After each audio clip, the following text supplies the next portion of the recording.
What's going on, Dynasty DNA family? Before we jump into today's show, we wanted to give everyone a quick heads up.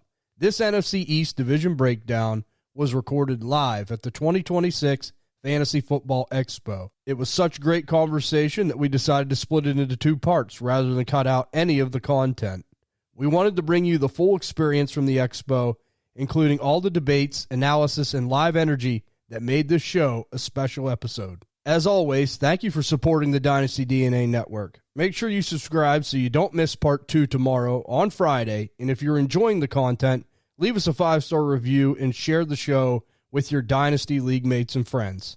Now, let's get into our special NFC East division breakdown from the 2026 Fantasy Football Expo, Part 1. I hope you enjoy it.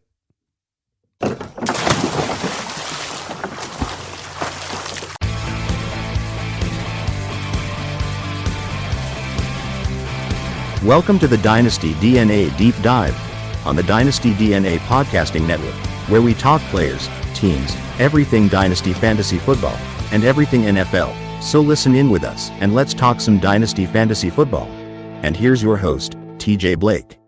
Welcome back, DNA Strand crew, to the newest episode of the Dynasty DNA Deep Dive here on the Dynasty DNA Podcasting Network. I'm your host, TJ Blake. You can follow me over on X at FFTJBlakeDNA.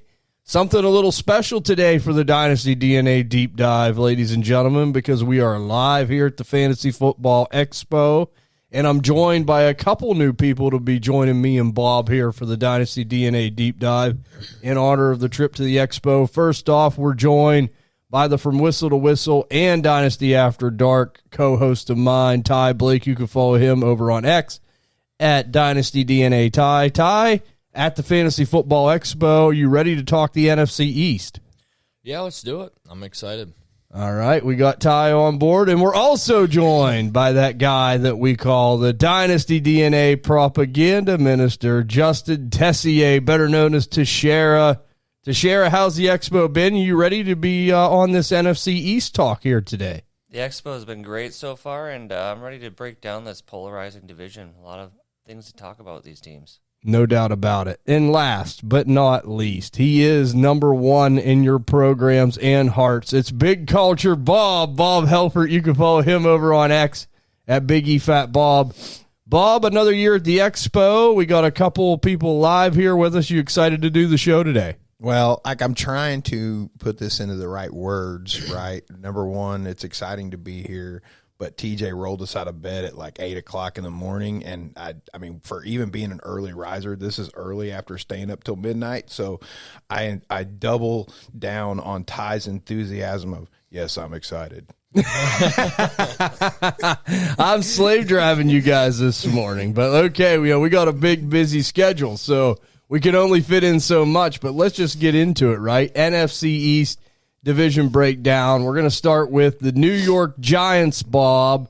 I know you know a little bit about this offensive line. Let's be honest. This team is something that's very polarizing to a lot of us. There's some people in the network that like it. There's some people that maybe trust it a little bit more, and there's some that are a little bit more skeptical. But let's start with the offensive line, Bob. How does the Giants unit up front look for 2026? Well, we've referenced this FTN article, I don't know how many times, probably will until at least we get done with all these breakdowns, because I'd like to stick with one set of eyes looking on the line. But Andrew Thomas is the straw that stirs this drink, right? At left tackle, he's definitely the most important offensive lineman for the team. John Michael Schmitz in the middle is a pretty decent prospect, and they've brought in some backups. They brought in some other talent or whatever to backfill, so all in all, they've got him rated 10th, if I didn't say that already. John Runyon next to Thomas is a decent add. And then they brought in a first-round pick to play right tackle. So they're doing all right. It's a pretty decent unit to hopefully keep Jaxson Dart from having to run all the time. That's for sure, right? Run to save your life. And, Bob, I know you know on the IDP end, too. I mean, not maybe individually, but how do you think this defense stacks up? I mean, we look at matchups from a fantasy perspective. I mean, I kind of look at the Giants. We know they trade Dexter Lawrence away to the Cincinnati Bengals, right? But they do bring in John Harbaugh from the Ravens defensive mind. Do you think that that's going to help, or do you think that maybe some of the additions and subtractions are not enough for this team to turn around defensively? Where are the Giants at on the defensive side of the ball? Man, I'll double down on the fact that the Giants need to go back to what they did when they won Super Bowls with the race car package, because they just, especially with trading Dexter Lawrence away, the beef in the middle isn't as beefy as it used to be. Let's just put it that way. You know, DJ Reader coming in is not a bad football player, but, you know, I don't know. They needed to, especially with having like Kayvon Thibodeau on one side, Brian Burns on the other side, Abdul Carter coming into the mix, and of course they had Arvell Reese in the offseason. This team made a lot of moves, but I'm not sure that it's one I'm still going to avoid. I think that it's going to have to come together a little bit before it's what's the word I'm looking for, like a red light matchup. For sure. Still a little bit more suspect, right, for fantasy matchups, so we know that. But let's just go ahead and start talking about the fantasy assets on this team here. Jaxson Dart, right? I mean, this is a guy that really elevated a little bit last year as far as producing fantasy points. It really didn't translate into too many wins for the Giants. I mean, it was better than the quarterback play they had with Tommy DeVito and things like that. We know that, no doubt. But, you know, they bring in Matt Nagy, and we talk about this a lot, right? This is a big concern of mine and Bob's. Like, you got a young quarterback, and you bring in the guy that has absolutely destroyed young quarterbacks throughout the years. He hasn't been good as far as the quality of bringing them guys up. So, Ty, I know that you're a little bit more excited and enthusiastic on Jaxson Dart maybe than what we are. I mean, I know Matt Nagy's someone that's been a quarterback killer. How are you concerned about this? I mean, I mean, level-wise, I know that we're really concerned. I think that you're a little bit more optimistic. I can see the concern just because obviously Nagy's track record hasn't been great, but I think he's got the safety blanket in Harbaugh. I think that's what kind of changes it for me. I don't think Harbaugh is going to allow something catastrophic to happen like that. They want him to kind of be like a Lamar Jackson. Is he a Lamar Jackson? No. But if they play to that style of play, I mean, the guy's going to be a fantasy machine. I mean, he had a lot of top 10 finishes last year with not a lot around him and a bad coaching staff. So I think it's just with Harbaugh being there now, it kind of gives me a warm feeling inside about it. I think he's going to turn this Giants team around personally. All right. So, Tessierja, look, I know what side of the fence you're on. Go ahead and give us your thoughts on Jaxson Dart and this offense in the upcoming season. And, I mean, to Ty's credit, I do think if it goes bad, they'll axe Nagy quickly. And New York's not a very forgiving place either when it comes to giving coordinators and coaches a long stint. So, that could be the case. But how do you see Jaxson Dart's game developing here in his sophomore season? I think despite the setbacks he might have with Matt Nagy, if that's the case, his table is pretty much set. I mean, he's got two tight ends now, Likely and Theo Johnson, to work with. You got Jim Harbaugh who came in, who utilized the tight ends a lot in Baltimore, so I think that'll be a good safety blanket for him when plays start to break down and not necessarily need him to scramble as much or work outside the pocket. I think what will take him from going from like a high-end quarterback to a quarterback one this year is if he starts like minimizing the mistakes and taking the risks. If he can mitigate that and maximize his potential in the red zone and utilizing those big buys at tight ends and those backs out of the backfield, I think he could have for us a season that we'll be excited for, where we're taking him in drafts this year in startups and taking shots on him in making moves or trades. Yeah, okay, all right. So it's nice to get everyone's opinion, but let me just say this when it comes to Jaxson Dart, right? Like, this is kind of where I'm at from a dynasty standpoint. I just don't think that I want to pay right now the people prices that they want me to pay.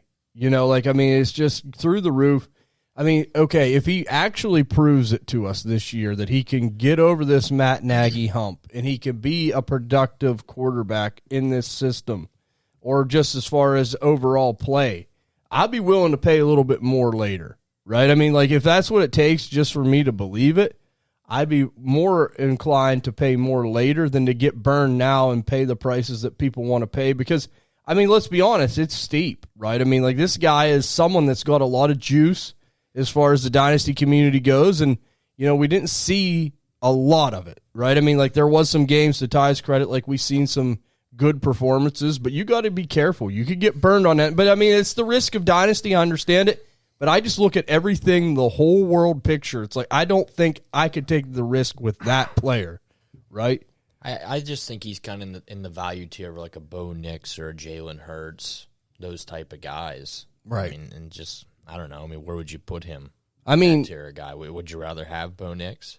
Yes. Oh, yeah. You'd rather have Bo Nix? Yep. Because Sean Payton, I mean, that's the difference, right? Like, I mean, it's Sean Payton and not Matt Nagy and Harbaugh. And I know Harbaugh is a good structure guy, but he's a special teams coordinator. He's more built on defense. Like, I just don't know if he could put his arm around Jaxson Dart and be like, okay, yeah, here, I'm going to get you through these struggles. Like, that's not who he is, right? Like, I mean, when you look at Sean Payton, the growth's there. He can make sure that he gives Bo Nix what he needs, and it just goes hand in hand. So that's kind of where it's at for me, Ty, but that's a good point. My point, my thought process on the whole thing is like Harbaugh and the offenses that he's been part of is mostly Derrick Henry, run game driven. And yes, the feature, and we've talked about this ad nauseum, I want it to be part of the plan, not the plan. Jaxson Dart didn't have like high end. He didn't throw over 300 yards one game. Like he had 280 something, I think was his top, which is not a bad game. Don't hear what I'm not saying, but like his fantasy drive right now, and this is the Bob that I don't play this way. I don't want the run game to be the feature. If Harbaugh is going to have him run the ball to be part of this fantasy production like Lamar Jackson was his whole career, then like I would rather not sit here, have the asset, and wait on the injury. I would rather have a guy, and I mean, this is how Bob plays, right? I'd rather have Jared Goff and 2 first or whatever than Jaxson Dart or whatever you can get in the whatever I'm looking for for the value. It's just I think that it's gone a little bit. I don't like Nagy, but that is what it is. I just think Harbaugh is a run first guy. Let's run the ball, play defense, and that's awesome for the NFL. It's not so good for our fantasy teams. Yeah, and he's kind of a reckless runner too. Like Lamar Jackson, how many times have you ever seen him take a big hit? Not too many times. He's smart about it. He gets out of bounds because he's that fast, and he's smart about it. Dart, how many times have you seen him lower his head and try to plow people? Right. So, I mean, it's kind of the longevity aspect of it too. So I like him. The value is kind of steep. I probably would kind of stay away unless you could get him for a nice deal, but the value is really high right now, and he could be kind of a stick of dynamite in your hand, too. Yep, so. The lit firework, right, in your hand. And Tessierja, I got to ask you, because this is just my last kind of curiosity. Like, I know you're not a Bo Nix fan, but would you rather have Bo Nix than Jaxson Dart just because of the structure with Sean Payton, where they're at as far as two teams sailing on the same ocean? I mean, where are you at? No, I think I would take the upside with Jaxson Dart. I think long-term in Dynasty, I think he has a higher ceiling for stacked performances in Bo Nix and that Sean Payton offense. I think what Dart needs to do this year is get that all tied together in between the ears. Like if he loses confidence throughout this year, I think that'll really impact his fantasy performances and how well he's able to be consistent at the position. But if one for one, if I had to make a choice to flip them, I would just stick with Dart. And I'm just still out on the Denver's passing game, everything in general. I'm not a believer in what they're all doing over there. Right, and I mean, that's just what I was curious to see, because I know you're not a fan really of either offense or player too much, so that's kind of to see where you kind of lean there. So, interesting stuff. But let's talk about the backflip, right? The Cam Skattebo backflip coming off this horrendous injury. I mean, a guy like him that had his leg almost ripped out of socket should not be doing backflips. I'm sorry, but I mean, look, this is just further illustrates the point of like, and I know Ty is a little bit more hopeful for the Giants offense, right? But like this further illustrates the point of like, if I could get off of these players, there's just something in the water there with the Giants. We know Mike calls Skattebo and Dart the Bash Brothers, right? Because they just run into things. They're like the frat boys, right? They just damage stuff. Like they could be in a hotel room and just tear it apart. Like that's just who they are. And it's like, it's great, but like you cannot be doing backflips coming off this terrible injury. So like I look at Cam Skattebo, right? Like, he's a perfect sell candidate for me. It's not because of the talent. It's just because of, like, the way he plays. He's not long for the league. The way he lives his lifestyle.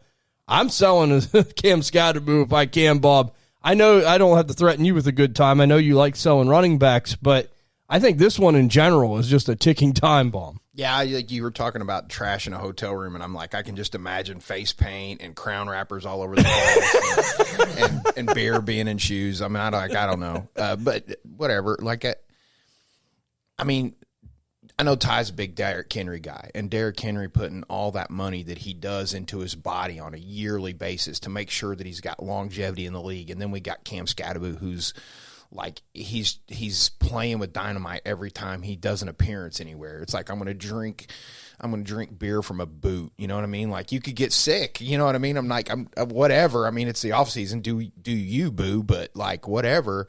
And then eating crowns, and you know, and I heard that the whole him banging his head up against the wall for his helmet is more to get his helmet adjusted. Like, man, they got equipment managers for that. Like, how about we, talk to somebody, be a real world adult, and and try not to injure ourselves every time we make an appearance.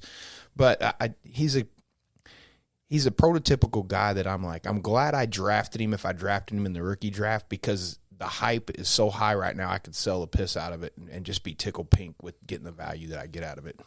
Oh, 100%. And like, it really comes down to, are you going to be satisfied with maybe the 1 or 2 good years of decent production? Or, you're going to try to get what you can. And like you said, move up the value chart, right? Like, here's the thing. Like, if you have Cam Scatterboo and say, like, your league's being a little bit stingy as far as what they're willing to pay for him, if you drafted him in the second round of your rookie draft, I'm okay with holding him to the season to see what happens. But, like, if he does come out and, he has, like, a banger of a game and someone wants to give me a first or something all day long. And it's a good point, like Bob said. Like, you look at it, right?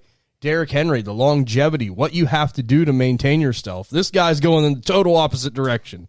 So, Ty Cam Scatterboo, look, I know that you like the player, but when we are talking about longevity here in Dynasty, maybe you could trade into another running back. Maybe you could get into a receiver of some kind and, maybe get draft capital. Do you think this is a player that, you're looking to move as far as the fear of longevity? Oh, absolutely, yeah. He's just kind of a guy that I just don't think he'll be around a super long time due to obvious reasons. And I like him, don't get me wrong, but like, it don't even concern me about the Giants offense, because that's a position that you can replace pretty easily, honestly. There's a lot of guys out there that think they could play or just do just as good of a job, if not better, than what he's done. I mean, he's did well in the games he's played, kind of a touchdown merchant a little bit, but I would try to move him. I just was kind of looking at the value, and like, he was right around like straight up for Jared Goff and stuff like that. And that's crazy to me, because I mean, he's not a guy that's gonna completely take over a fantasy game for you. He's just a dude that's gonna, I don't know, at top's gonna get you 20 points on a really, really, really good game. So I would definitely move him at that value. I mean, the rankings, I'm surprised he's even that high, especially coming off that injury, and just kind of like what Bob said, just the way he takes care of himself. It's not healthy, and if you don't in this league, you won't be around a very long time. Hey, just a quick question, because I know how you feel about one player or the other, and I think the longevity may be equal. Cam Scatterboo, Derrick Henry, and a second. Yeah. I mean, I would do that in a heartbeat. Absolutely. Oh, absolutely. Because I know Derrick Henry does what he needs to do to have, at least when he's still playing the game, I think he's putting in maximum effort to stay healthy. Cam Scatterboo is like what TJ and I have talked about. He's a dynamite stick with an invisible, wick. I have no idea if it's lit or not. Like, I'm holding it. Right. Am I going to chuck it? Am I going to hold on to it? Or is it going to blow up in my hand, and am I going to lose my arm? It's right. Cam Scatterboo reminds me of the Kenny Chesney song, Living Life and Fast Forward. Yeah. Hillbilly rock star out of control. That's Cam Scatterboo. But listen, I mean, right now, equivalent values, they're saying is potentially a late first. That's easy for me, right? That's an easy cash out. I would take 2 seconds, especially if one of them was high, right? Like, if I could get like a 203 in this draft and then another random second, like, I would do that. So I have no issues with that either. Tessierja, I think you're on board as far as like, hey, this guy is not long. I mean, from a dynasty aspect and a dynasty standpoint, we got to be careful sometimes with these players, and a lot of red flags and warning signs as far as longevity here with Cam Skattebo. I think you agree. Yeah, absolutely. I think for your dynasty strategies, if he's more your running back 2 to running back 3, like that's tolerable. But to go into your seasons in 2026 with him as your running back 1, you're really just playing with fire there. I think my strategy for dynasty with Cam Skattebo and this Giants running game in general is I think I'd pass on where he's at with the ADP and startup drafts and let him go by, let someone else take on that risk. And I think at the end of my draft, if I need a 4th or 5th running back somewhere to just supplement my running back room, I'm competing, is just take a shot on Tyrone Tracy. If it's not too early, don't reach for him. And even like a Devin Singletary at the end of your drafts, if you're really believing in the Harbaugh system and the running game, what he did in Baltimore, I'd rather invest in those guys later on and spend less capital than go after a guy who's really just set on probably making an appearance at SummerSlam this weekend and going to be in the WWE soon. No doubt. And I think that's where he's headed, right? Like, he'd be perfect for that. So, yeah, I mean, look, just be careful. It's a cautionary tale with this player. And we'll see what happens as far as the whole injury recovery and everything going. If you're good enough to do backflips, you'll probably be ready for week 1 anyway.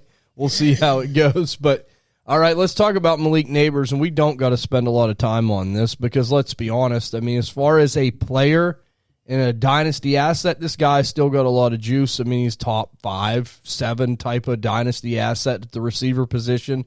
Even with the letdowns, the bad offensive play, the injury, we know what this guy can bring to the table. But, look, I mean, I know I've gotten a lot of questions about this, Bob, and I guess I'll start with you. And I know that you have Malik Nabers rostered decent amount of places. There's a lot of teams, in dynasty leagues that have him right now that need the points now, So is this a tier down type of a player? Like, I mean, as far as, hey, maybe I could get into some other players. Is this a guy maybe you try to tier up or into a equal level? Like, I know Justin Jefferson's been involved in a lot of trades with Malik Nabers. So I don't know. What's your mindset if you have him rostered and you need points now on certain rosters? Are you okay with trying to make a move? Well, ironically, in a league that I'm in, it's a little bit more convoluted, but let's just say it's got IDPs and it's got a Devy aspect, so rookie picks aren't too valuable. But in equivalence, I traded Malik Nabers, and I ended up getting Michael Pittman and Brian Thomas Jr. Now, I got Brian Thomas Jr. as basically like he's kind of the focal point of that trade, right? But in the same aspect, I made sure that I got a player that I think is going to put points on the board with Pittman. So, like, I've got, I've covered myself on both aspects. I got a future piece, and I got a, not to mention, a couple picks that are late and they're depleted because of the Devy aspect. But, yeah, I just think that Nabers is a guy that I've quietly backed away from at a couple spots. I mean, it's just, like we kind of talked about Dart already. Is Dart going to be a facilitator for the passing game? Yes, he loved throwing the ball to Malik Nabers for a quarter, however long it lasted. And of course, then Nabers gets hurt. What I've seen from Nabers' desire to get healthy doesn't exactly light a fire under me, so I'm kind of like, what is this guy doing? I hope that he tries to get back on the field. But for points now, yeah, I'm definitely willing to trade him. And it just depends on, your leagues, right? If you could get into a Justin Jefferson, yeah, sure, I'd do that 6 times, out of 6. So I don't know why I picked 6, but that's just dumb. That's how my mouth works sometimes.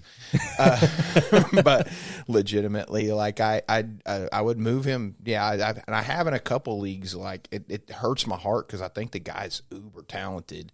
What I don't know is his work ethic to get healthy, there, or is it just like I'm going to make sure I get paid and then after that I'm just going to back off? And I don't know if it's a New York thing or whatever, but we've seen this with Odell Beckham, right? You know what I mean? And on top of that, like, look at what this team's told us with their dollars. Like, they brought in a ton of has-beens and used-to-wases to try and, backfill the wide receiver room because they don't know if Nabers is going to be healthy. And if that's the case, You know, I've heard everything with like, oh, he's going to be ready week 1. We'll see what happens. And I've heard that it won't be till week 12. So, like, you know, who do you trust? Who do you believe? And who knows if he'll have a setback or whatever, or just does he have the heart for it? I don't know. Right, and that's why I brought up Justin Jefferson, right? Because, like, and I get it, Malik Nabers ain't really the first diva receiver to come along, and he won't be the last by any means or any stretch of the imagination. But, like, I mean, as you said, Bob, like, he just seems like he's not willing to really put in the big-time effort to get onto the field quicker. And I get it. I mean, I know that rehabbing sucks, but these guys are pros. They have to go through that and get prepped and prepared and get back on the field. And I'll just say this, right? Like, I just think that this is a guy that I have a tough time counting on. Like, is it one of those stories that the talent's there, the hype's there, and then it just is what if, right? As far long-term play. And I'm not saying he might not have a season or two where he cracks the top 5. But, I mean, as far as being like the talent he has, he could do it every year. But I don't know. Maybe we ain't going to see that out of him, Ty. I look at it like if I could get into a Justin Jefferson, and I know you like to roster these big-time players, is this a guy you're being careful with? Yeah, it's tough. I think he's got all the talent in the world. A couple things scare me, obviously, is how good is Jaxson Dart? Personally, for me, I think Harbaugh is going to have a big fingerprint on this offense. And, I mean, he was in Baltimore for, 18 years, and we never really seen a really impressive wide receiver finish in an offense of his. Yeah, I mean, Nabers is probably the best wide receiver he's ever had, but that's just a little alarming to me. We've never, and that was with an MVP, Lamar Jackson. So, yeah, and then obviously coming back from the injury too, how good is he going to look? I think you're always going to get points with a guy like this. Like, he's not just going to fall off a cliff. He's super talented. He's going to still get you points, but if there's any way, we've said this 100 times, if there's any way you can get Justin Jefferson right now, I mean, get him, because I think he's possibly, at the end of his career, is going to be one of the best fantasy players of all time. He just had a bad year. The quarterback position was a disaster, and anytime you can ever get on a generational talent like that, I'm going to do it. And, yeah, I like Nabers. There's just a couple alarming things for me. I will say, though, I think he's like a spitting image of Garrett Wilson. Like, I think what he's done with the Giants, if Garrett Wilson could get out of the Jets, I could see similar traits out of him. It's just I just think if you can get a Jefferson for a guy like that, I wouldn't be able to turn that down. Yeah, and it's a consistency, right? Consistency, reliability, the high-end play, you've seen it, it's there. And like you said, this is a time you can walk through the door and get a Justin Jefferson, and that don't happen very often, right? Like if Kyler Murray does what we think he could do, like what he's capable, and it's up to him, right? It's all up to him. But like if he could do it, Justin Jefferson could be back to that huge, humongous price that he was a year or two ago, and you come out smelling like a rose. So that's definitely a possibility. But okay, to share our last time on Malik Nabers, in your mind, is this a guy that you're trying to maybe low-key move off of? Not necessarily, like I said, no one knocks the talent of Malik Nabers on this show. We know what he brings to the table. But as far as fantasy reliability, long-term considerations, do you feel better about maybe going another direction at this point? Yeah, absolutely. I feel like going in a better direction. In my startups, I've been finding I'm just letting them go by me, and I'm not really trying to pursue him in trades. The moves that the Giants been making, Bob alluded to, bringing in the old guys to replenish him backfield, kind of shows me the confidence that they don't have in his health, or the confidence they have of him being able to stay healthy for a while. The talent and the ability is all there. I'd be willing to risk it if he's my wide receiver 2 on my team, but to have him be my anchored wide receiver 1, I think that's just a very dangerous game to play. And if I were to be managing this situation, I think I'd be more apt to tier down from him, get capital in 2027 and a lower tier wide receiver or other assets elsewhere, and put all my chips on Malik Nabers and my wide receiver room. I think he's talented. He's great. I'm more on the side of, like, I want to see it with this Harbaugh offense. I mean, like what Ty said, with the whole wide receivers not really functioning in his systems, I kind of wanted to see how that all operates first before I'm willing to really go out of my way to pursue him or have that level of, like, confidence on my contending rosters to take me to the ship. So something I wanted to look at, and I can't research it fast enough without, in this context, but Ty alluded to it, and we're doubling down on this. Malik Nabers had 170 targets his rookie year. Like, has John Harbaugh ever had a wide receiver get 170 targets? I mean, and that's with doubling down on Lamar Jackson. He prefers to run the ball and play defense. He may never receive that. Now, the quality of targets may go up, but who knows, because it's Jackson Dart. Obviously, he's going to be the dog in the show, but, I don't know that he's going to get the volume that he ever got, in the previous regime. So I'm just I'm on the verge of just being like, I don't want to say out, because the guy's uber talented if he ever went anyplace else. But we just seen what happened with, it's not long ago. None of us are old enough to forget what OBJ did. You know what I mean? And it's the same team. You know what I mean? It's like the story's rewriting itself. And LSU, right? I mean, it's eerily similar. And let's just hope.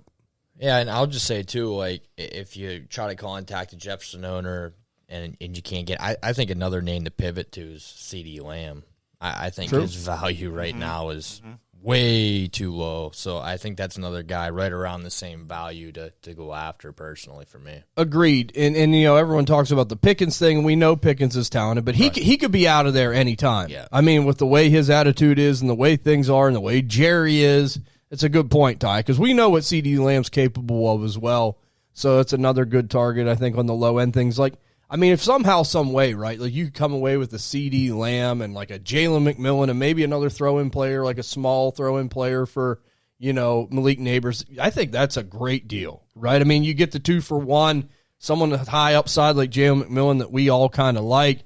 Maybe get it a second or a third or something. Maybe you could do a trade like this. You could go and you could get CeeDee Lamb, a second, Jalen McMillan, and trade Malik Nabers in a third, right? That would be a great trade, I think, as far as, trying to level that out, maybe getting in a better spot, right? Especially if you, maybe not looking for big points this year. If you're kind of middle of the road and wanting to shake it up, that could be a good trade that could maybe put you over the top, right? Absolutely. Getting the 2-for-1. Ty's Wiz argument player, Ted McMillan, moving to Ted McMillan, and I'm like, this is, and I've done this before, and I've obviously been wrong about it, but man, my QB wet dream is to have Baker Mayfield end up with Canales in Carolina. I'm like, this contract dispute right now that's going on in Tampa Bay, he's familiar with Canales. If you get Tet with, that would be like watching Mike Evans again with Baker Mayfield. And I'm like, ooh. And I mean, it'll probably never happen because that's how my life goes. But I dream about these things and it never come to fruition. But, Okay. I like it, Bob. You just keep dreaming because, I love that because you know what? It could happen at any time. The league changes quickly. And that's definitely a good shout for sure. But let's just go ahead very quickly. Isaiah Likely, right? I don't know how you guys feel about this. I've been talking about the ultimate sell high. I don't doubt for a second that it's entirely possible Isaiah Likely will be a 10 to 12 finisher. He can do it. He's in an offense now that I think with a quarterback and the coach, that would utilize the tight end some more. But he's a guy that's been hot and cold his whole career. He's never been the guy, right? I mean, so you're betting a lot on him taking that step. I just look at it man, if someone wants to blow my socks off right now for Isaiah Likely, I'm moving them, right? I mean, we got other low-end guys Chigakonkwo, who we'll be talking about here very shortly, right? Could you get Chigakonkwo and a nice plus for Isaiah Likely, right? So I think that you could see a little bit better production, Ty, from that guy from Washington we'll be getting into. I mean, you go ahead and give me your thoughts. I think that Isaiah Likely's a move player for me, personally. Especially on bad teams, right? I'm looking to capitalize on this right now. If I have a rebuilding team out there that has Isaiah Likely, I'm looking to capitalize.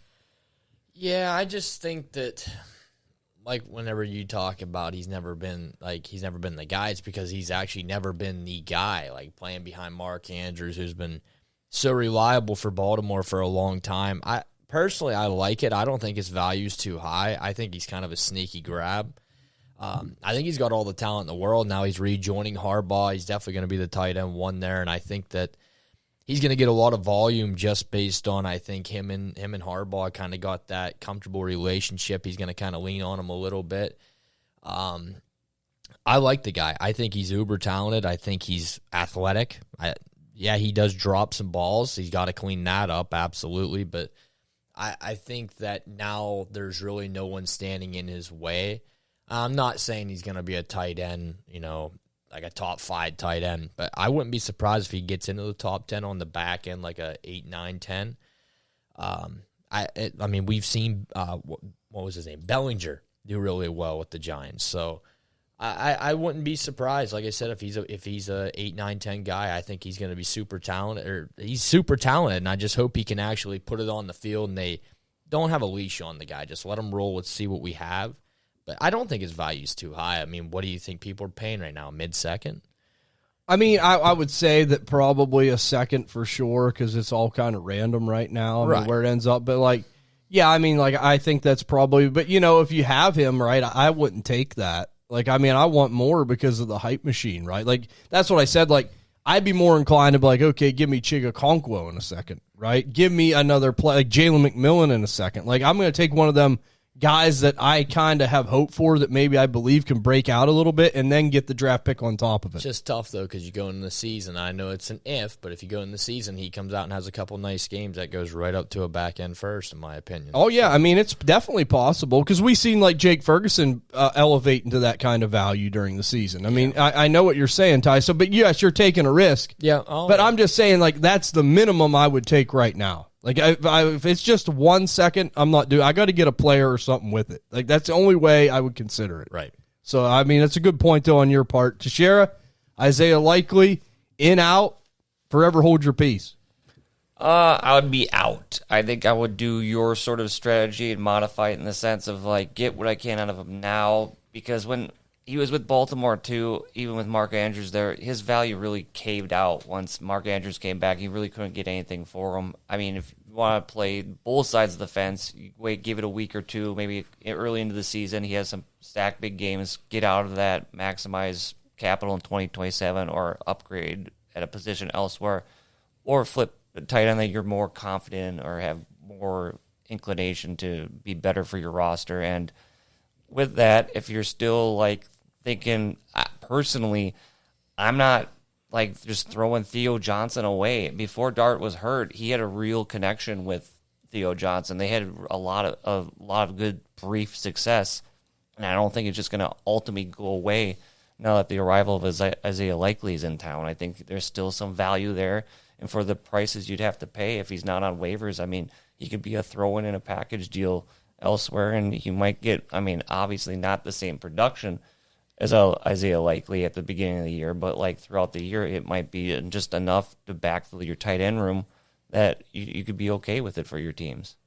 Okay, so Bob, I think that I know that you're not high on the Giants offense, so I'm guessing you're out as well. So here's what I'm going to do. I'm going to get that clip where apparently Jaxson Dart, they asked him about who's your number one target, and he stumbled across Isaiah. It was one of the first things that came out of his mouth. So I'm going to the Dart owner and I'm like, hey, look, this guy really likes it, and I'm hoping that he's got one of Kraft, Warren, Loveland, Bowers, and I'm taking that. I'm taking Likely and a first, and I'm like, give me your best tight end. And if I can't do that, then I'm going to go to one of the top 5 or 6 tight ends that I believe, those names I just mentioned, and I'm going to see what I can do to go that route. I'm going to try and use the hype that is being put on the board. I just don't know that – I don't think Ty's wrong. I think that he could be a back-end tight end one consistently for years to come, but I don't know that he's ever going to be 1 through 6 on a consistent basis. I just think that group right now is so solid. And the systems that they're being used in, I kind of went back and looked and see what did Travis Kelce do, and he didn't have 1,000 yards. Now, of course, Travis Kelce's ancient, right? But he's not being and that team with Matt Nagy running the offense was void talent so often that Travis Kelce, even at his decrepit age, had to be the show.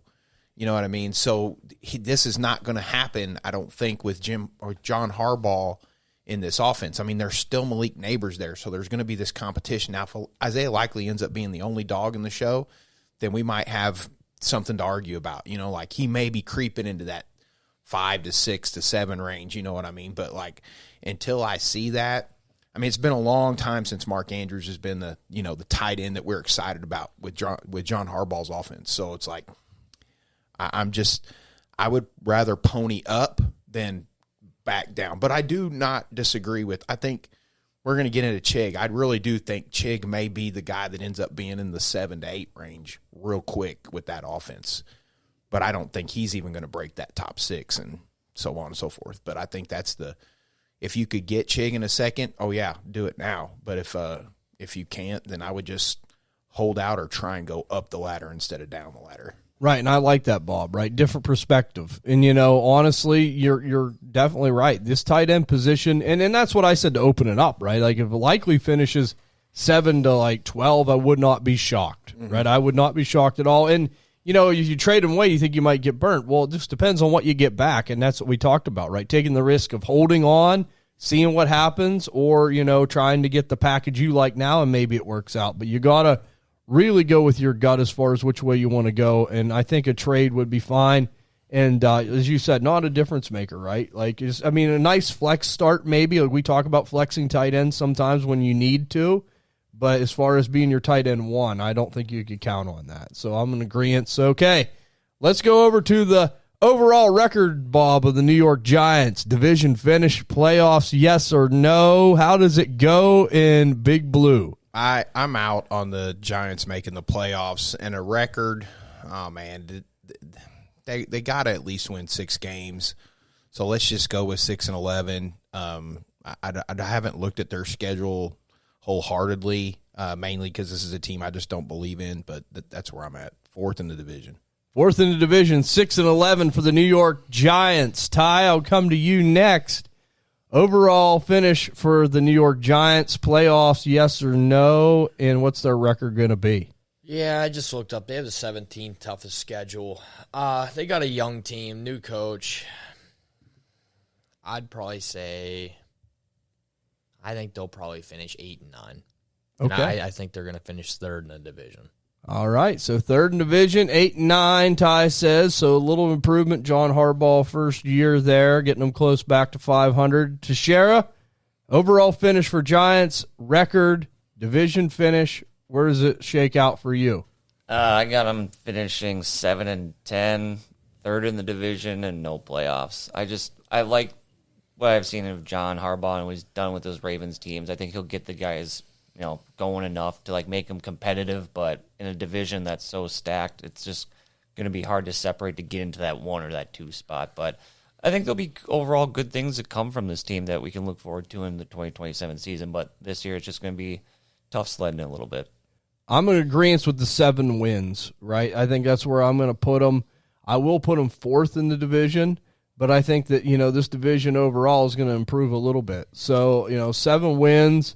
But no playoffs. But again, you got to think, too, they're going to have a lot of injuries coming out of the gate, a little slow. Maybe he's going to hurt them as well. So we'll see. We'll see where it goes. But let's go over to the Washington Commanders here, Bob. Offensive line, the unit up front for the Commanders. Real quickly, how do they look for 2026 in trying to protect Jayden Daniels? So FTN has him at 23. Laramie Tunsil's supposed to be a stud left tackle, but for whatever reason, he can't stick to a team. I mean, this is his 3rd team in the NFL, and I have no idea. Next to him is Chris Paul, who they drafted last year that was kind of a revelation. Nick Algioretti, I can't even pronounce that dude's name. He's filling in for Tyler Biotis. It was actually a really decent center. He moved on to the Chargers, I believe.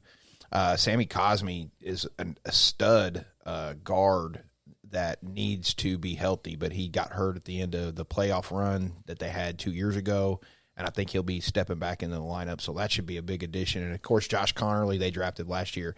They got quite a bit of, backup talent, and Andrew Wiley and Trent Scott or whatever. It should be a unit that can get better. Now, whether or not they do get better is, up in the air because, like I said, Tunsil, I don't understand that knucklehead, but whatever.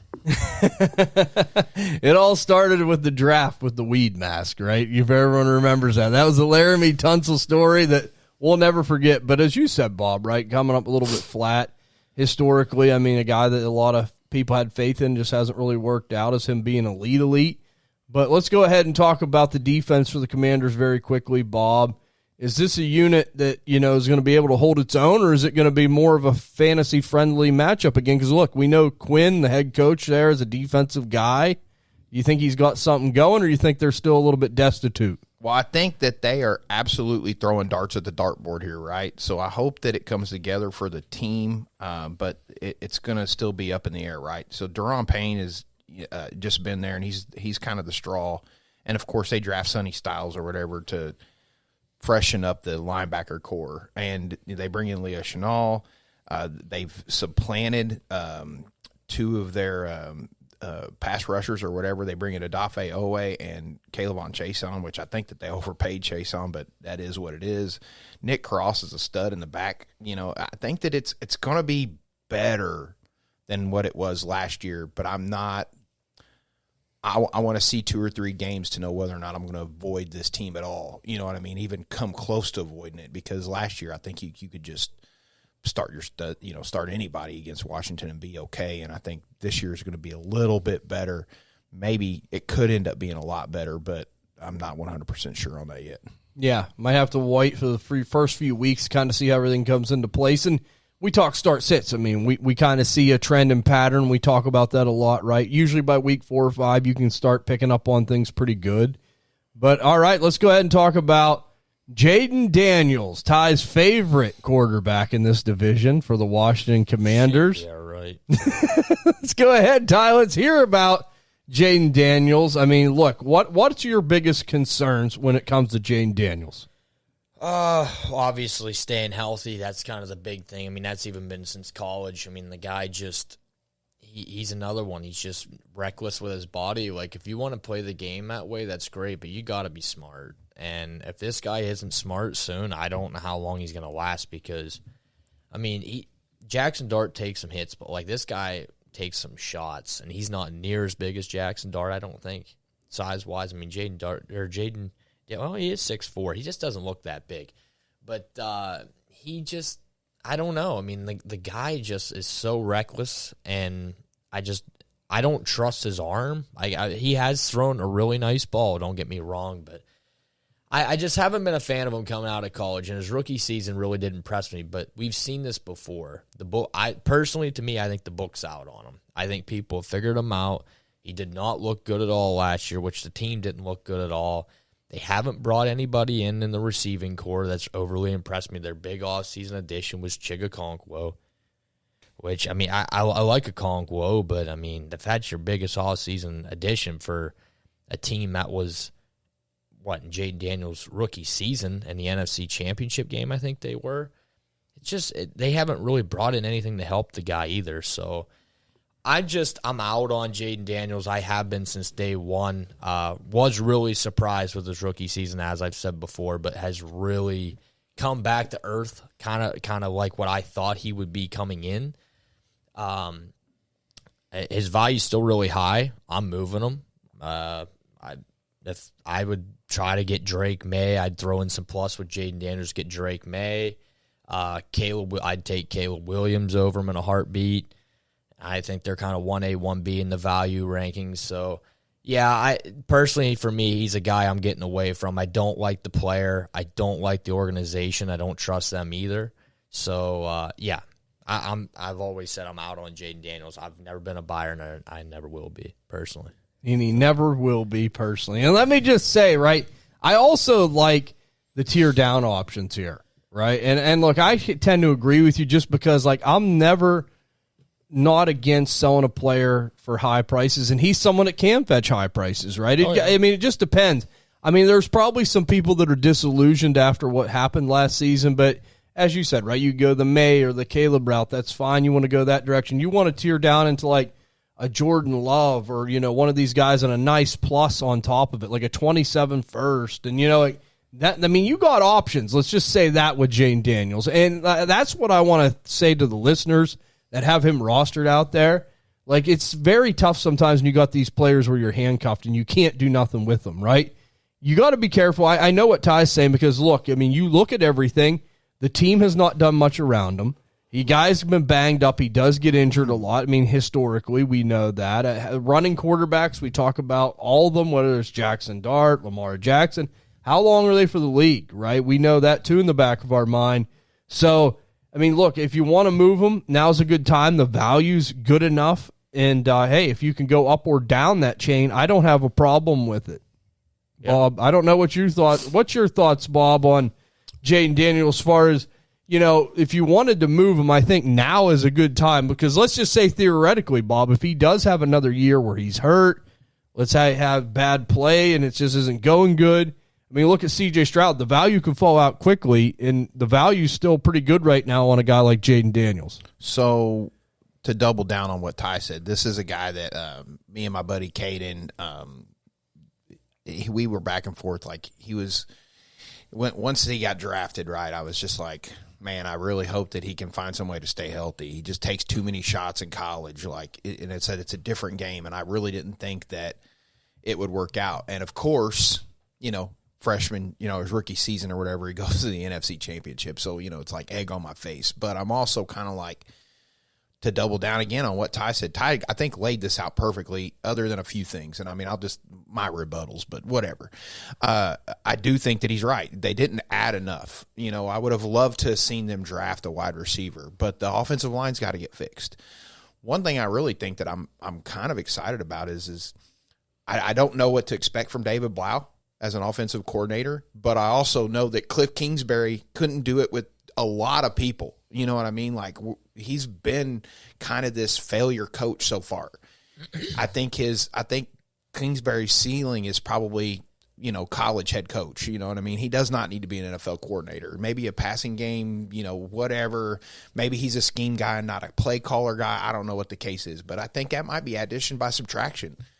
But there's still not enough weapons. In this year, if I could not have to worry about starting Jayden Daniels, then I'm okay kind of holding him. I want to see one more year of maybe, of course, you could be kind of holding the proverbial dynamite stick, you know what I mean? But I just think that the talent was there. We've seen it that rookie year. Now, whether or not he can stay upright and not take the shots, but that may all get fixed just by a different system. You know what I mean? That's where I'm at. And I'm not saying that, man, and you nailed it. I would definitely trade up to get May. May was my target in that whole draft. I liked him over Williams. I liked him over Jayden Daniels. I had Jayden Daniels over Williams because, like, I just was like, man, I could see it, and Williams just dances around too much for me, but that is what it is. But at this point now, I would probably put Daniels behind Williams even. I think I would rather have Williams because Ty alluded to it on top of that, like his size or whatever. He's 2 inches taller than Dart, but he's 10 pounds or 13 pounds lighter. Yeah. You know what I mean? So, like, he's just not built. You know what I mean? He needs to spend some time, and he needs to eat that chunky soup and go to the gym instead of just doing commercials about it. You know what I mean? So lay off the cardio, Jayden, and actually do some, you know, muscle building. So that's, I think, where we're at. But I'm not – I mean, I'm not completely out on the guy, and I'm probably not going to sell him unless I can get into a May. But that's just where I'm at. I mean, I guess if the plus was high enough for me to get into Shuck or Ward or and even those guys are, you know, gambles. Like, at least I've seen it with Daniels. You know what I mean? I've seen it with Shuck. I really do believe Shuck is long for the league. But that's just that's my humble opinion, and I can only tell you what I'm going to do, not what you should do. So I like it, Bob. I like it. So to share Jayden Daniels, I mean, is this a guy that you feel like now's a good time to make a trade? Because, look, we talk about value fallout. I mean, the value's still good enough right now. What's the outlook for him this season? Do you think he'll bounce back? Do you think that maybe it'll be a little bit better? Because, you know, Bob and Ty made a lot of good points. I think there are more negatives here than positives. I think I'm going to be the anomaly here on the panel, and I'm going to hold. I'm going to stronghold, especially in Superflex League. I think my dynasty strategy would be I'm going to try to move pieces elsewhere on my roster so I could bump him down as my quarterback too. I feel comfortable in a Superflex League if I got him as my Superflex quarterback, and I got a Brock Purdy or a Trevor Lawrence or a Jared Goff or a Jordan, like one of those tiered guys in my quarterback one spot, and I think he's going to be a little bit better. I think he's going to be a little bit healthier. I think the addition of Rachaad White's going to help encourage him to be more of the check downy quarterback and dump it off rather than try to scramble and risk his own legs again. I think hopefully those injuries have kind of gave him a little like dose of reality of like, okay, I'm not a brick wall. I'm not the most steel Iron Man here. I got to preserve myself, and my team needs me, because if he were to go down again, I think it would really bottom out this roster and this team for the Commanders and really set them back another year in the division. So dynasty-wise, I'm holding on to him just because we've seen what the value of like mobile quarterbacks have for us in dynasty. You want to have that sort of security blanket. I think more production has to come out of him this year in the passing game. And like what Ty alluded to the detriment of the Commanders, they really didn't do enough to get it over the hump, to get him to that next tier in the Drake Mays and the Josh Allens and that sort of tier. I think he's going to hold water a lot of the season, and that might frustrate people. Maybe you can get a dip in him, and that's the case if someone wants to move off of him. But I wouldn't give him the keys to the Lamborghini yet and just anoint him like a top 5 quarterback. Right, and we got to be careful with that. I mean, like I said, we can go back and revisit the C.J. Stroud thing as much as we want, right? Like, I know he isn't mobile like Jayden Daniels is, but, like, the fall-off, if it happens, right, like, you could really just get really wrecked. So absolutely, you got to be careful, and I really like the approach of, like, hey, if you don't want to move them, that's fine. Like, if the trade ain't right, don't do it, because you got to get the fair value. But if the value's there, as Bob or Ty said, you want to go up or you want to go down, if the plus is enough in the going down range, that's fine. If the player's right going up, that's fine too. But just make sure it's the right trade, because you can't play around. You got to get the right value. But let's go ahead and talk about Rachaad White, right? Coming into this backfield, JCM still there. I know there's some people that are JCM believers. I know that there are people that are Rachaad White hopefuls, right? I mean, look, we talk about dumping the ball off. I mean, the running back in this offense, you look at the receiving core, Terry McLaurin's really only the still guy there. We know Antonio Williams, the rookie, whatever, still it's a rookie. They don't have a lot of big names on the outside. Bob, what is your take on this Commanders backfield? Who do you think will be the better? Do you think it'll be Rachaad White? Do you think it'll be JCM? Like, is there any investment coming from you? I know you're the zero RB guy. You taking any of these guys late? How do you see it? So, previously, or the draft I talked about just a little bit ago, I actually did draft JCM. Now, don't hear what I'm not saying. It was like a complete, like, I think I passed the 10th or 11th round before I drafted him. So it's not like I'm making the absolute bet. But I heard a guy talking the other day about this backfield. I think he was a beat writer for the team, and he's basically like, Rachaad White is going to have to be on the field as a pass catcher, but they really want Bill to be the first and second down guy, and hopefully he can. They said that he needs to develop the things that keep him on the field, which is pass protection and stuff like that, pass catching. So I think that they really want JCM to be the guy, but that's why you bring in a Rachaad White to help teach him all these things. So and zero RB, I'm willing to take a shot on either player, because I think that Jayden Daniels is smart enough to get to the check down, and I think that the offensive line has gotten healthy enough that they should have at least a decent running game. Right, and it's a good point, right? I mean, what you said, bringing in a Rachaad White, a veteran, we know it's a one-year deal, right? So it ain't like it's a long-term commitment. Maybe neither of these guys will be the guy next year. So, like, my approach personally is like, in drafts, if I can get them depth later on, that's fine, right? Because, I mean, look, any starting running back's valuable. When I talk about value and cost all the time when it comes to Dynasty, opportunity and value, right? We know these guys have a chance to be on the field. You can get them later. Why not take a chance? But Ty, Rachaad White, JCM, I mean, I'm not looking to per se trade for these guys unless they're throw-ins or something, but I'd be more inclined to maybe draft them late in startups. I don't know what you think. Yeah, I'm not a fan personally of Krosky Merritt, but I'm sure they're probably going to want him to run the football. I don't like him. I'm staying away. It's not a guy I'm interested in at all. I think he's just more of a training camp hype guy. It's still somehow got the job. I don't know. He's not very good. I love Rachaad White more than the next guy, don't get me wrong. And the running back 4 finish the 1 year, that was awesome. That was magical. I had him in a lot of leagues, but horrible landing spot in my opinion. I mean, we've seen the king of PPR of catching the football, Austin Eckler, go there. And I mean, yeah, he was older, but they didn't use him that way really. I mean, I think one game he had, I was just looking at a really nice pass catching game. Other than that, maybe 2-3 grabs a game, and that's Rachaad White. Like, he's not a between the tackle guy. He's just never really proven that he's that dude between the tackles, and that's kind of how Eckler was. Eckler wasn't the greatest in between tackle or guy, and running the football. He was more just give me the football out in the perimeter, and I'm gonna do something with it. And that's kind of the way Rachaad White plays football, and they have just never done that. And Jayden Daniels isn't a kind of guy, and anyone can change, but Jayden Daniels has never showed me that he likes to check the ball down a lot, and I think that's where all the value is in Rachaad White. So personally for me, like, if you have him, just expect to be maybe the first, second guy off your bench if there's a bye or an injury, at the most a flex option. But other than that, I don't see much value in him. Right. I mean, look, there's value in starting running backs and guys that are on the field, but, like, my thing is, like, you probably don't have a league winner here, right? Like, you're going to have a lot of people like, oh, I want a league winner. Can I get some of these guys late? And, we've talked about a lot of players, but, like, these guys ain't number one on my Christmas list as far as league winners getting late, right? It's like when you go to the catalog and you circled what you wanted for Christmas when you were a kid, right? Like, them guys ain't some of the guys I'm looking at. Like, if I can get them late for depth pieces, sure.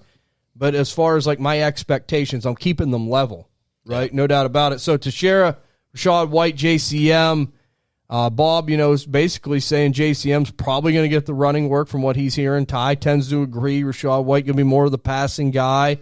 How do you see it shaking out? And are you with me as far as, like, hey, if I add him for depth, I don't mind. But as far as, like, league winners, maybe I'm just tempering expectations.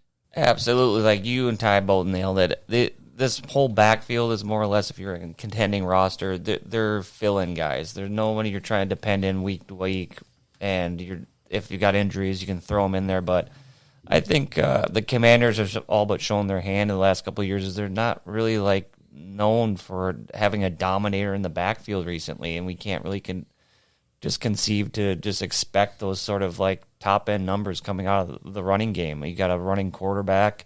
The offense likes to go through the tight ends. I think there are going to be a lot of supplemental pieces for you on rosters, and they really don't have much value as far as if you're trying to move off of them or come off of them. I think you just got to, if you just have them, you just got to hold them and hope for the best. I mean, in startup drafts, if you took a shot on Katron Allen, just let him marinate on your taxi spots as long as possible. See how this backfield shakes out at the end of 2026, because they still have Ford and McNichols, their pass-catching backs, too, in there. So it's really muddled at the moment. I can't give any definitives of what Rachaad will be or can be in this offense, but I am hopeful that he will have a role and he will have production for us and put up some points if needed. So this is one thing I want to add, and this division is actually kind of a mirror of what I'm going to talk about. 19 new play callers this year. Yep. 10 new head coaches, 19 new play callers. The Commanders have one. The Giants have a new play caller. When we get to Dallas, I believe, not Dallas, the Eagles are going to have a new play caller.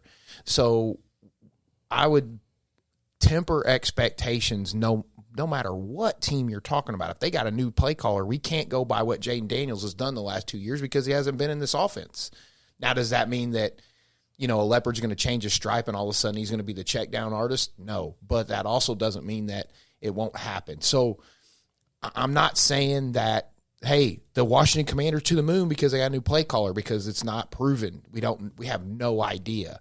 But the NFL, not for long, changes all the time. This is why we have a culture shock show, TJ. You know what I mean? It's absolutely everything changes so freaking much that it's like I can't.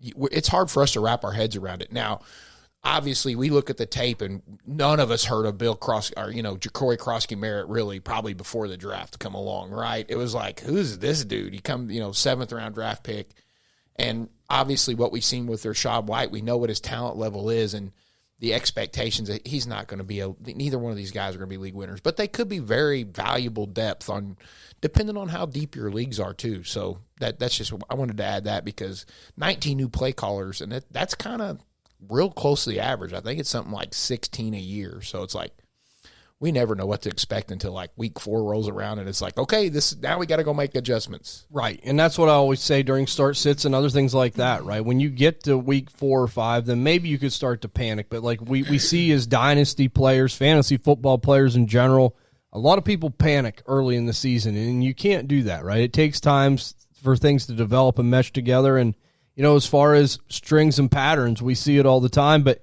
really quickly, I mean, I'm not going to spend a lot of time on it. We just got to keep moving. Terry McLaurin, I think we all can agree, if he's healthy, solid wide receiver too, right? I mean, like he's just that guy, and he's going to get a ton of targets on this team. So I think if you have him, your biggest thing is hope to God he stays healthy because that's kind of been an issue. We know the contract thing last year. At least that's resolved. Chigakonkwo, we talked about him. We don't got to revisit it a lot. I think all of us here, as far as a dumpster diver tight end, he's been one of the top targets. I know that we talk about the Washington Commanders all the time. This is a team that utilizes this position, guys. That's why we like Chigakonkwo. The guy's an athlete. We know that for one. 2, they specifically wanted to go out and get him, and he's going to fit in this offense. We've seen Washington, and Ty knows all about it, Bob, Tessier, like they have historically utilized tight ends and made nobodies into somebodies. Logan Thomas, Chris Cooley, I could go on and on. Zach Ertz had a nice rejuvenated career there. Yep. So that's why the stuff on Chig, that's why the hype's there, right? And look, I'll go as far as saying in a tight end premium league, easily I would gamble a second, right, if I needed tight end help because it's a gamble, but like the offense is right, the player's an athlete, and it definitely could happen, right? It's definitely possible. So we'll see. I was just going to say, even if we don't know enough about the offense, there's clearly a void of targets, right? Like it's Terry McLaurin and Chigakonkwo. There's really not much else. So it's a good bet on a second anyway to just roll the dice on the guy they spent money on. For sure. Definitely in tight end premium, right? I'm all for that. And in any other league, you get him in as a throw-in or add depth in a trade or later in a startup. I think it's great for Chigakonkwo. But let's go ahead, Bob. Washington Commanders, record, division finish, playoffs, yes or no? Where does it go from here? So I'm going to go with the exact same record, but I say they finish above the aforementioned Giants. I'm going to say 6-11. I mean, we've seen enough teams tie and end up being, that's what – I just don't think either one of these teams are something I'm super excited about yet. Of course, like I said, if David Blau's offense is revolutionary and – Jayden Daniels can be protected, it could go up, but like at this point, I'm kind of still thinking they're going to be a basement-dwelling team in this division anyway. Okay. So Bob saying about the same record as the Giants. He is going to give them the tiebreaker and put them into third. All right, Tessierja, overall record, division finish, playoffs, yes or no, Washington Commanders. How does it go this season? I got them not making the playoffs, last in the division, 5-12. I think a lot of what this hinges on is those additions in the defensive side of the ball, if they can step up and perform and keep them close in games. But I just don't think they have the roster to really get to that next tier of competitiveness and be like a playoff team. I just don't think they're there yet. But I will say a hot take maybe that the Commanders could have a defense this year that's a lot like what we saw of the Bears last year, where they take advantage of a lot of turnovers and giving the offense opportunities. But if they don't do that, then I think it's going to be a tough year for the Commanders in that division. Agreed. All right, so Tessier saying last for the Commanders. Ty, how do you see it going? Division finish, playoffs, yes or no, overall record? Yeah, I'll give them 6-11, last in the division. Just a joke in the organization. They just never have their team ready. It was a pipe dream they even got to that NFC Championship game. And then you would think, okay, like, yeah, we got there. We got our guy at quarterback, like, let's go out and get some good guys. Like their big addition last year was Deebo Samuel. Like just never good enough. And again, now they're failing Daniels again by getting him a Conquo, and that's it. So, 6-11 for me. It's a tough division too.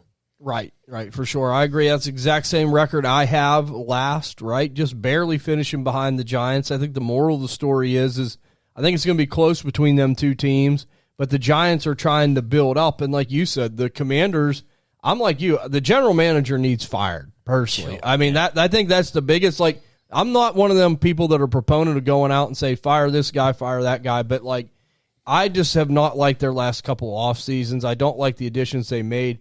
I've always joked around and said it's like the 2016 All-Star team. That's kind of how they've been going, right? It's like you got to do better. I've just never seen a team. You're in the NFC Championship, and then the next year you're starting Ja'Cory Krosky Merritt at running back. He's your feature back. Like, what in the world are you doing? I got a little bit of a soft spot for this team because my buddy is a big diehard Commanders fan, right? So my thing is I think that they had a lot to get rid of because of Schneider or whatever the owner was, and they sold the team, brought in that guy that I think he's the Philadelphia 76ers GM too or whatever. Oh man. Yeah, something like that. So it was like they had to strip it down. Problem is I think they smelled their own farts. Right, and they exceeded past expectations and thought, well, let's just go status quo because we made the NFC Championship game. Man, you needed to add there, and they just did it. They didn't do it proper, and I think that's either a GM's fault. That's the league's figured out Kingsbury, and we didn't get rid of him. Whatever the case may be, and it is what it is. I have higher hopes for the front office than what you guys are talking. But I don't know that Dan Quinn, maybe he's definitely a player's coach, not necessarily but TJ's not wrong. It was a very old team they were putting out on the field last year. And even when they went to the NFC Championship game, outside of, the rookie quarterback, it was still a pretty old team. And a couple of offensive linemen were pretty young. But, it's just, they just haven't made the right moves yet. Yep. You know what I mean? And it stinks because we've seen the culture be so bad for so long that the stink's still on them. And until that whole organization takes a good, healthy shower, and starts adding the right soap to the mix, then it's not going to be there. Absolutely. For sure. I agree.